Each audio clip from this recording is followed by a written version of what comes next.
Hello learners, welcome to this video lesson.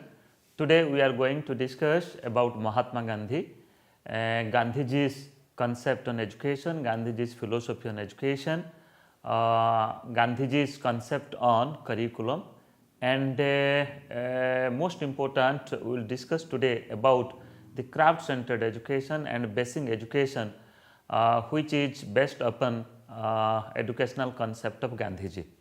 Before starting our discussion, let me to introduce myself. I Dr. Niradhar, faculty member, School of Education, Indira Gandhi National Open University, welcome you all to this video lesson.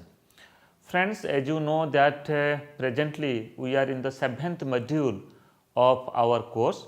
The title of this module is Contribution of Indian Philosophers, and in this module 6 different important lessons are there, just like Swami Vivekanand, Mahatma Gandhi, Rabindranath Tagore, Jiddu Krishnamurti, Aurobindo Ghosh and Gijubhai Badeka.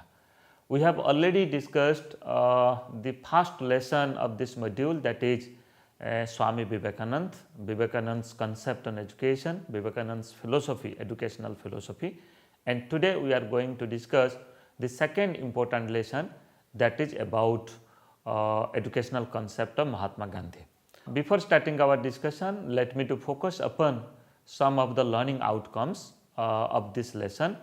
Just like after going through this video lesson and part E content of your module, that is in the 7th module, you will be able to explain philosophy of life as per Mahatma Gandhi. Further, you will be able to discuss educational philosophy of Mahatma Gandhi on the following aspects, just like educational philosophy of Mahatma Gandhi on the basis of aims of education and Gandhiji's concept on curriculum that should be practiced in our education system, and Gandhiji's concept on a basic education system and teaching learning process or pedagogy, and further the concept of Gandhiji on the relationship between teacher and students.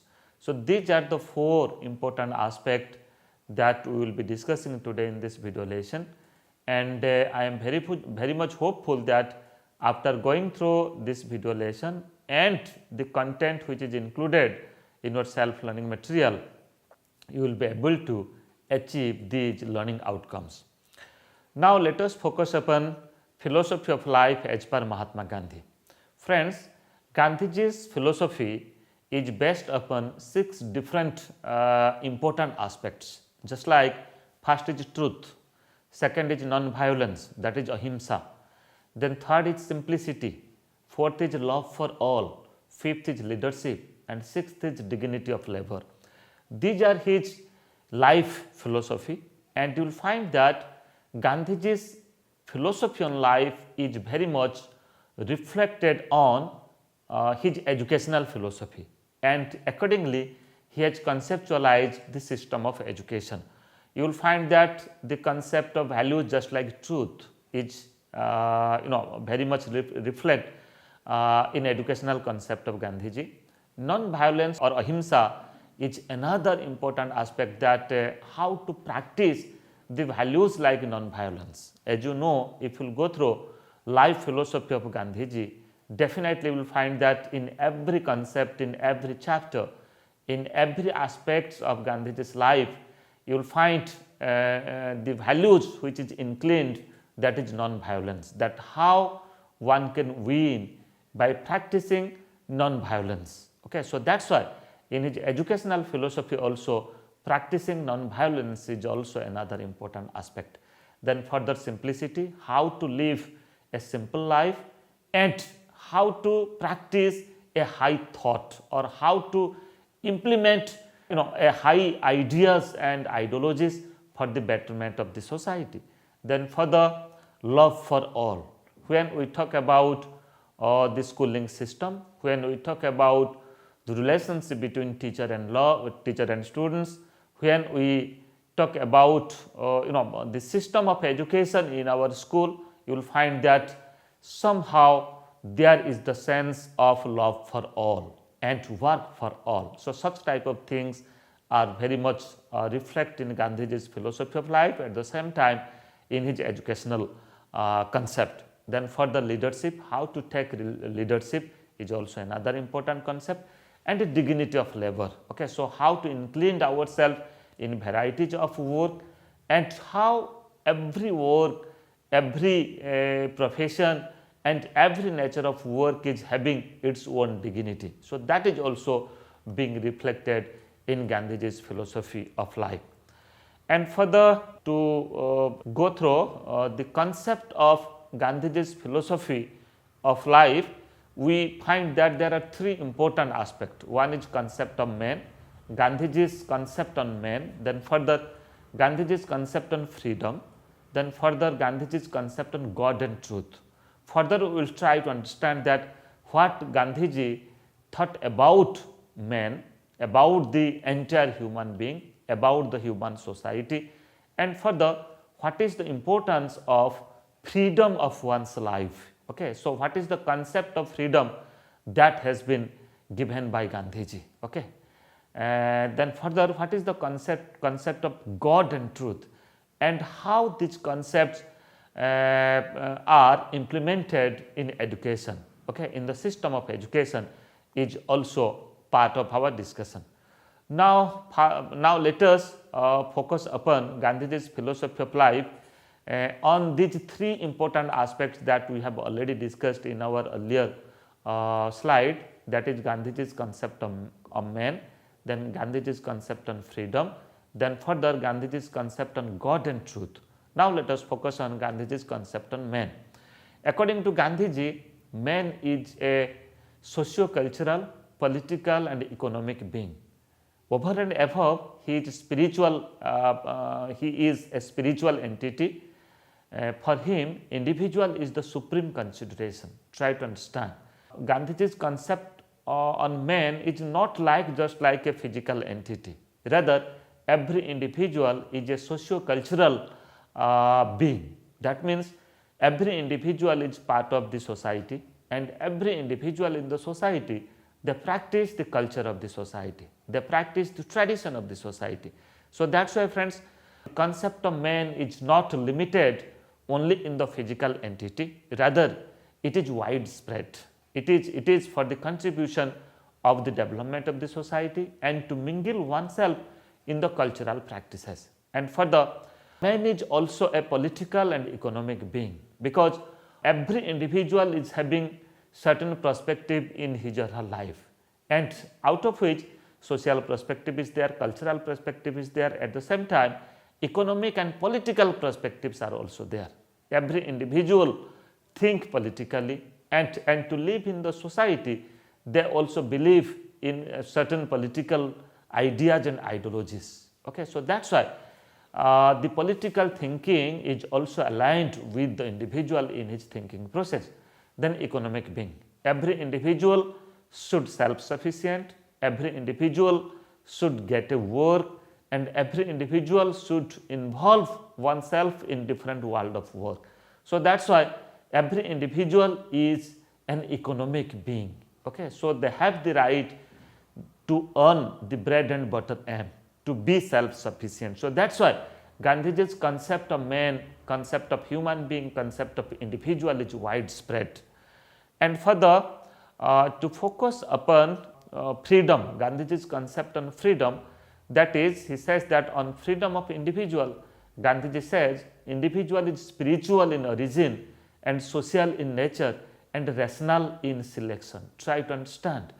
Gandhiji says that individual is spiritual in origin, because every individual practices certain spiritual things.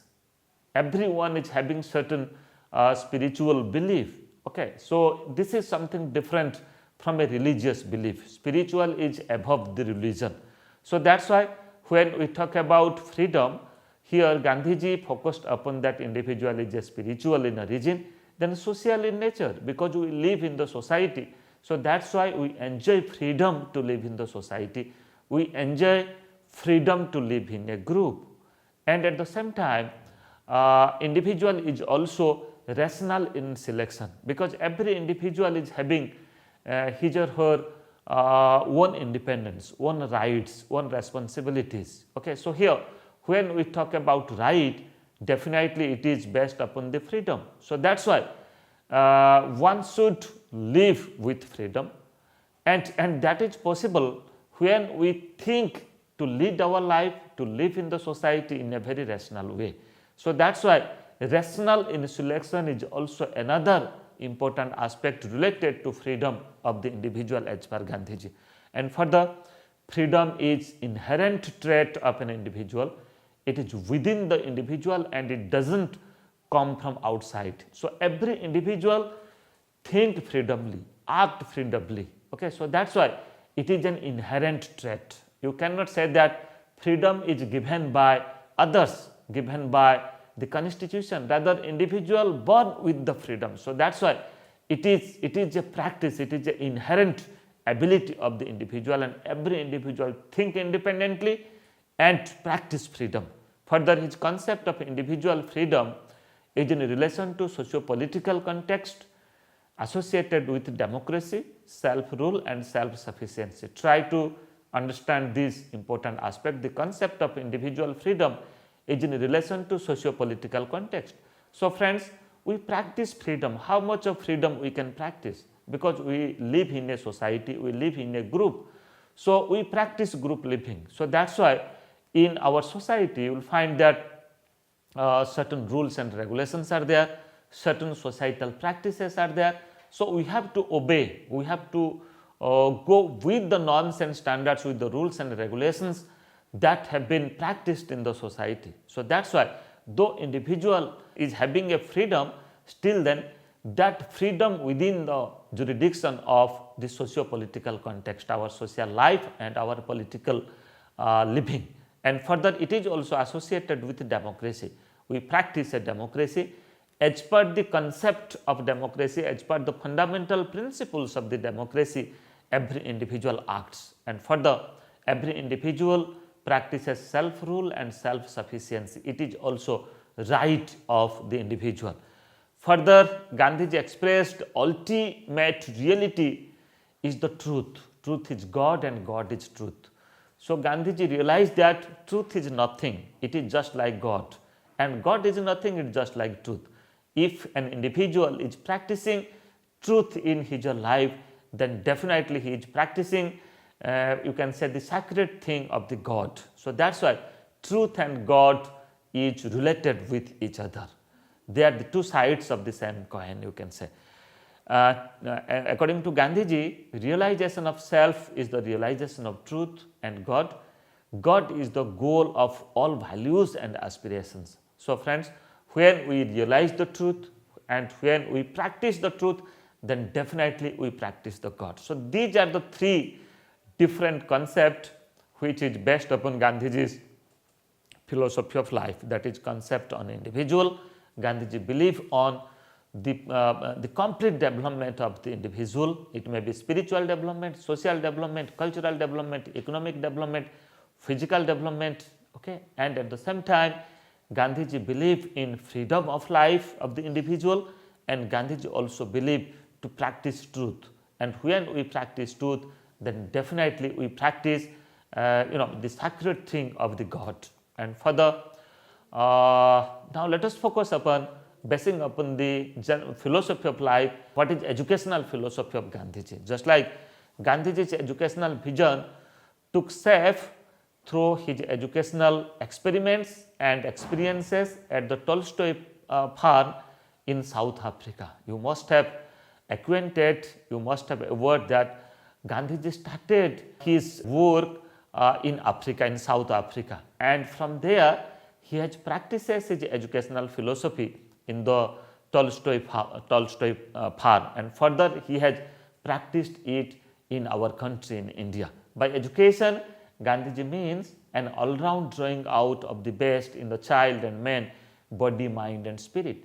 So if I will analyze the educational definition, the concept of education which is given by Gandhiji, it is based upon three different aspects of development of the individual. That is physical development, that is the bodily development, you can say, then development of mind, intellectual development, that is based upon knowledge, understanding, and our practices in different world of work, and further development of spirit, that is our values, how what is our spiritual belief. So, how we realize ourselves a type of spiritual entity. So, spiritual development, physical development and development in mind, or that is the intellectual development, is very much you can say reflected in Gandhiji's philosophy of life. So, that is why he has given importance on all round development. Then further, according to Gandhiji, the concern of education is for all round development of individual personality. Education which draws out the best or the truth corresponds to the development of the mind and body with an awakening of the soul. So, friends, when we talk about mind and body, definitely we cannot leave soul. So, that is why for the spiritual development, for the self realization, we should understand our soul. And so, that is why something is very concrete in nature and at the same time certain aspect that is abstract in nature. So, that is why to make a proper balance between a materialistic world, at the same time a spiritual world is also somehow reflected in educational philosophy of Gandhiji. And further, to focus upon particularly aim of education as per Gandhiji, we can say that Gandhiji has given importance on self-sufficiency aim of education, how to make individual self-sufficient, how to make individual engaged in different world of work, and how to make individual able to be acquainted with acquisition of different skills and competencies, and further those skills and competencies they will exhibit and they will practice in their life for practicing a job or practicing a profession. So, that is why self-sufficiency is one of the very important aim of education as per Gandhiji. And further, cultural aim of education is also another important aspect. As I have already said that we all are the part of the society. Okay? We believe in our societal living and at the same time we also practice our cultural living. So, that is why in our culture we believe the diversity in our culture as our strength. So, that is why as per the aim of education of Gandhiji, he has given importance upon first of all to understand our culture, then to transmit the culture and at the same time to develop the culture. So, transmission of the culture, then preservation of the culture and development of the culture is three important aim of education as per Gandhiji. And for the character building aim of education is, you can say, it is above all type of aims of education. So, that is why character is everything in one's life. Gandhiji had strong belief on the development of character. So, that is why the value and character should be the aim of education and it should be integrated in the system of education. And for the development of moral values, ethical values, empathy and development of democratic values and other types of values also, it should be the part of education as per Gandhiji, as per the aim of education. And further, now let us focus upon the very concept of basic education and curriculum as per Gandhiji. You must have acquainted with the concept of basic education. Now also in our education system you will find that we practice, we implement this basic education system and we practice the concept of basic education which is craft centered in nature in our teaching learning process. Gandhiji has given top priority on basic education which is based upon craft centered curriculum. Craft centered education lays emphasis on experiences and activities as well as correlation of subjects with varieties of crafts. Try to understand. So, here craft centered education lays emphasis on experiences of the individual, that what experiences we are getting and how we are involving ourselves in varieties of activities.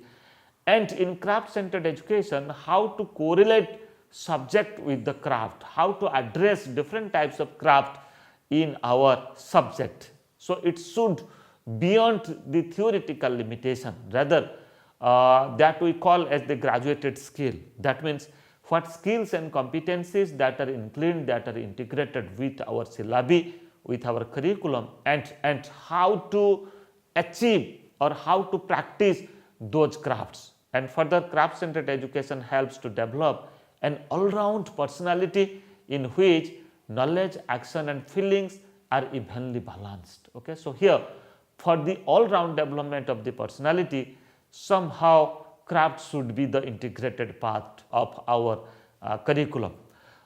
Children, after completing their course of education, should be able to earn their livelihood, and that is only possible if our education system is craft centered. That means when they will study, they will also learn different skill. It may be weaving, it may be other types of work, okay, carpentry. So, further what they will do, they will practice or they will able to earn their livelihood. And further, he has suggested integration of craft in curriculum, not only to use craft as an isolated practice, but as a means of livelihood. It is not only to teach the learners, teach the students, rather how to practice those skills for living one's life. Further, to focus upon other aspect of craft centered basic education curriculum, just like a basic craft in accordance with basic needs and conditions. So, what is our need? So, accordingly that craft should be included in the curriculum. Then in craft centered education or in the basic education system, mother tongue is also given utmost importance, because learning takes place, construction of knowledge takes place in one's mother tongue. So, that is why mother tongue should be the medium of instruction. And the other important aspect in the school curriculum as per the craft centered basic education is concerned, that is the practice of arithmetic. That means the children, they should acquainted with, they will develop the ability of computation, and that is possible when they understand arithmetic. Then further, social studies is also another important aspect as per the craft centered basic education curriculum is concerned, because social studies helps us to understand the society, understand the culture, understand the diversities and understand the things which is going on in the society. So, that is why it may be related to sociology, it may be related to history, political science and other areas of knowledge. So, that is why social studies is also should also part of basic education curriculum, which is craft centered. And further, science based knowledge is also another important aspect so far as our curriculum is concerned. So, that is why general science including botany, zoology, physical science, health and hygiene, these subjects, these learning areas or these knowledge should be the part of our curriculum. At the same time, for all round development of the children, all round development of the students, other types of co-scholastic abilities or other types of co-curricular activities or subject related to co-curricular activities should also be included in the curriculum, just like art education, music, practice of varieties of music, then different types of domestic science also. We live in a family. So, that is why we also involve ourselves in different types of domestic work. So, that is why domestic science is also again another important focus so far as craft centered basic education curriculum as per Gandhiji. And further, now let us try to understand in basic education system what was the teaching learning process, what was the pedagogy. Okay. In a basic education system, development of children is imparted through different types of co-curricular activities like community life, mass prayer, common dinner, physical exercise, teamwork, games and sports, assignment, that is called as the homework, then cultural program and celebration of special days, etc. So, these are the some of the important aspects that it should be get a place in the curriculum. And in the teaching learning process, this is not only the subject oriented, this is not only the content oriented, rather different types of activities should be included in the curriculum. And for the basic education system, on basic education system and pedagogy, Gandhiji has given importance, just like he says that education is based upon values like cleanliness, self-reliance, labor, team spirit, cooperation, endurance power, loyalty, good conduct, honesty, discipline, obedience, punctuality. Exercises, games and sports related to physical education are also organized with a view to developing health related values among the children. So, these are the important aspects related to values, related to, you can say, other types of values should be included in the curriculum. And further, now let us focus upon the concept of teacher and students as per Gandhiji. As per Gandhiji, teachers should possess knowledge, skill, enthusiasm, patriotism and social training. You see, first of all, teachers should be a knowledgeous person, and teachers should be an ideal person. A teacher should be a practitioner. Unless a teacher practice, then students will not practice, and the teacher will unable to involve the students in varieties of practices. So, that is why teachers should develop knowledge, at the same time skills, and teachers should also develop a positive attitude, and teachers should you can say inspire and motivate the students. So, that is why enthusiasm, patriotism are also important aspect so far as behavior of teacher is concerned. And further, they should be inspired by social attitudes and imbibed with ideas of non-violence or ahimsa. So, here friends, practice of ahimsa or practice of non-violence, first the teachers should do it, okay? And further the learners or the students who will come contact with the teacher, they also practice it. In the Gandhian scheme, teacher-taught relationship is not established through syllabus or curriculum, but for acquiring the life skills education which helps to lead one's life meaningfully. So, friends, here importance is given on life skills education. Okay, so how to train the individual, how to involve the individual in acquiring different types of life skills, because life skills are aligned with the subject, with the core knowledge of our curriculum, and life skills helps the individual to live one's life. Okay, it may be interpersonal relation, it may be communication skill, it may be empathy, and it may be other types of life skills also. Further emphasizing the role of teacher, Gandhiji believed one who cannot take the place of mother cannot be a teacher. So, that is why just like the parents, just like the mother, how they love the child, how they nurture the child. So, it is the duty of the teacher to nurture the child, to love the child, and to help the child, to support the child so far as the curriculum practices is concerned. And further, the prime role of the teacher is to prepare non-violence through deeds of non-violence rather than words of non-violence. So, here the practices of non-violence is not simply just to deliver a lecture, okay. Rather, when the teacher will practice non-violence ahimsa, the students will follow it and they will practice non-violence. So, friends, now let us recapitulate and let me to give some of the questions for your practice. Just like after going through this video lesson, I am very much hopeful that at this moment you were able to explain philosophy of life as per Gandhiji. Further, you will be able to discuss educational philosophy of Gandhiji. Then, what are the aims of education as suggested by Gandhiji? Then, explain the basic education structure as suggested by Gandhiji, and what should be the curriculum and basic education pedagogy as per Gandhiji. And further, you will also able to discuss the concept of teacher and students as per Gandhiji. In your term and examination, and even if for writing the assignment, I think this video lesson on educational philosophy of Gandhiji will be very much helpful, and you will able to answer these questions. Thank you.